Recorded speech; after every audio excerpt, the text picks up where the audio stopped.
Hello दोस्तों, नमस्ते। मेरा नाम धनेश है और आप कृषक इंडिया कृषक भारत देख रहे हैं। साथियों, आज के इस वीडियो में मैं आप लोगों को बताने वाला हूं कि कैसे 500,000 मुर्गी पालने वाले के पास कुछ दिनों के बाद में 5,000 या 10,000 का लॉट हो जाता है। वो किस तरह से काम करते हैं कि इतने कम समय में वो सक्सेसफुल फार्मर बन जाते हैं। तो चलिए जानते हैं बड़े फार्मरों के कुछ ट्रिक और तरीका को, जिससे कि वो जल्दी से सक्सेसफुल हो जाते हैं। दोस्तों, आज के समय में हम जितने भी बड़े फार्म देखते हैं जिनके पास 5,000 10,000 का लॉट होता है, वो शुरू से ही इतने बड़े फार्मर नहीं होते हैं। शुरुआत सभी 500 या 1000 और कई फार्मर तो ऐसे हैं जिन्होंने 100 या 200 मुर्गी से भी अपना फार्मिंग स्टार्ट किया था, लेकिन धीरे धीरे मेहनत के दम पे वो आगे बढ़ते चले जाते हैं और आज के डेट में उनके पास बड़ा बड़ा लॉट होता है। एक बार में वो लाखों रुपया भी कमा लेते हैं। तो दोस्तों, अगर आपको भी सक्सेसफुल पोल्ट्री फार्मर बनना है तो शेड बनाने और चिक्स लाने में सोच समझकर इन्वेस्टमेंट करना पड़ेगा, क्योंकि बहुत से किसान साथी जब पहली बार फार्मिंग करते हैं तो उन्हें लगता है कि देसी मुर्गी है, बड़े ही आसानी से बिक जाएगा, तो इसलिए बड़ा शेड बनाता हूँ और ज़्यादा चूजा डालूंगा तो ज़्यादा मुनाफा होगा। और इसी चक्कर में बहुत बड़ा शेड बना देते हैं जिसमें 5 से 7 लाख रुपया लगा देते हैं और वही गणित उनका फैल खा जाता है। सबसे ज़्यादा पैसा शेड बनाने में लगा देते हैं, उसके बाद ज़्यादा चूजा डालना है करके चूजा लाने में भी बहुत ज़्यादा उनका पैसा लग जाता है। और जब चूजा छोटा होता है तो कम दाना खाता है, 15-20 दिन तक तो फार्मर को कोई भी दिक्कत नहीं होता है। लेकिन जैसे ही चूजा 20 से 25 दिन का होता है, दाना खाना स्टार्ट करता है, यानी कि ज़्यादा मात्रा में दाना खाता है और फार्मर के पास इतना पैसा नहीं होता है कि वो चूजों को दाना खिला सके।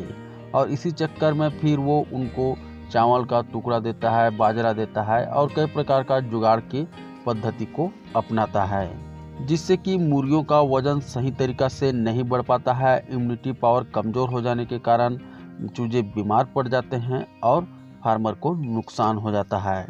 तो दोस्तों, अगर आपको सक्सेसफुल पोल्ट्री फार्मर बनना है, आपको बड़ा सेट में ज़्यादा चूजा डालना है, तो आप शुरुआत कम चूज़ों से कीजिए और दाना के लिए पैसा ज़रूर रखिए। भले ही आप कम चूजा डालिए, लेकिन दाना के लिए पैसा ज़रूर रखिए लास्ट तक। यानी कि अगर आपने FFG डाला है तो 80 दिन तक और आपने सोनाली डाला है तो 90 से 100 दिन तक वो कितना दाना खाएगी, इसका हिसाब आप लगा लीजिए और उसके बाद ही फार्मिंग स्टार्ट कीजिए, ताकि आपको 90 दिन या 80 दिन तक दाना खिलाने में कोई भी दिक्कत ना आए, आपके पास पैसों की कमी ना हो।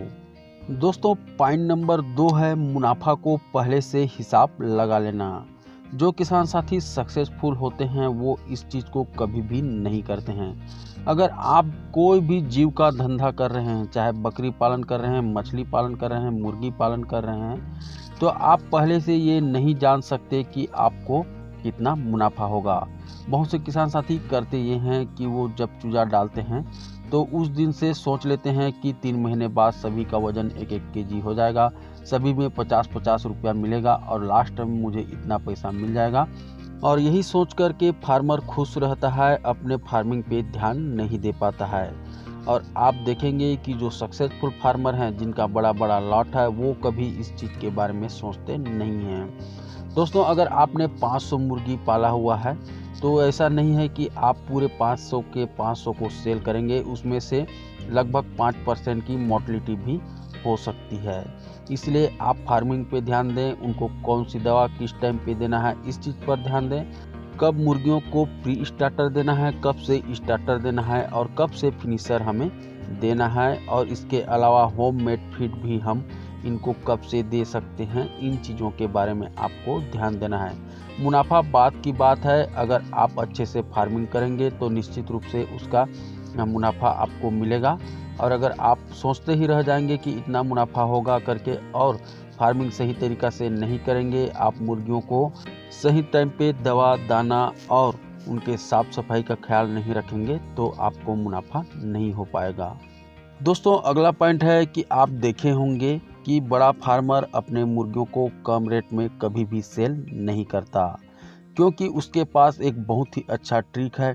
वो समय के हिसाब से चूजा डालता है और जब वो चूजा तैयार होता है तो ऐसे टाइम में तैयार होता है कि उसका डिमांड बहुत ज़्यादा होता है और इसलिए उसे कम रेट में बेचना नहीं पड़ता है। और हम जब शुरुआत करते हैं 100 या 200 मुर्गियों से, तो हम सोचते हैं कि कम रेट में देंगे तो हमारे पास ग्राहक आएंगे, लेकिन ऐसा बिल्कुल भी नहीं है। ग्राहक एक बार आता है और दोबारा उसी बड़े फार्मर के पास जाता है। आज के समय में आप किसी को कम रेट में देते हैं तो ऐसा नहीं है कि वो आपका परमानेंट ग्राहक बन जाएगा। आपसे बड़े बड़े फार्मर हैं, आपसे कम रेट में देने वाले भी मार्केट में बैठे हुए हैं। तो दोस्तों, आप मुर्गियों को कम रेट में सेल ना करें जिससे कि आपको नुकसान हो।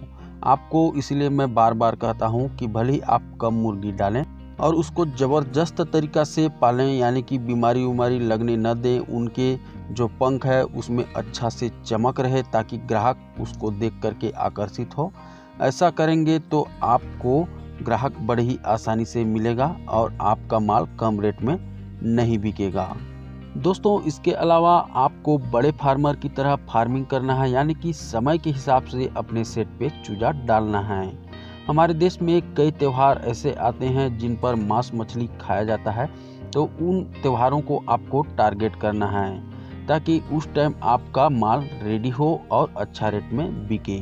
दोस्तों, हमारे छत्तीसगढ़ में जैसे कि छेरछेरा त्यौहार है, होली त्यौहार है, इन त्योहारों पे मांस मछली खाया जाता है।